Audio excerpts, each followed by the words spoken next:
So this is kind of like, this chart is basically every chart on the market, like anything growth related.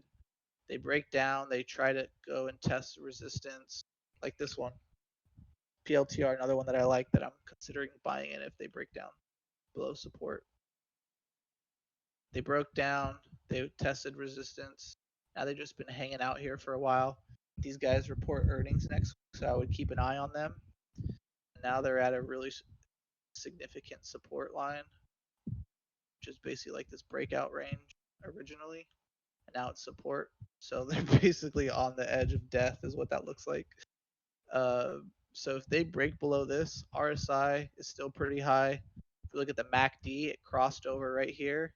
It's still in the positive range, but the blue line being below the white line is not a good sign, and it's heading towards that 0 and potentially heading negative.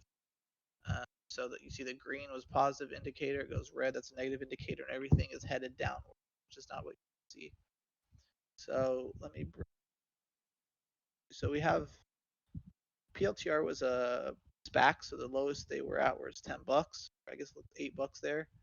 So if they pull back, I would look at like the lowest of around 15 daily chart to get a better support and resistance. So it looks like there's quite a bit of different areas.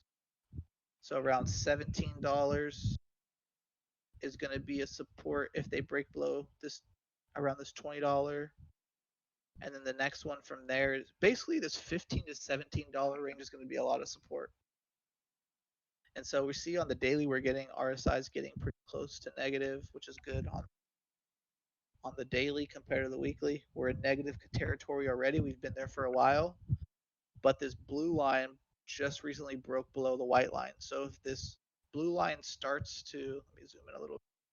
If this blue line starts to gain a bigger gap downwards, that means we probably have a way to go.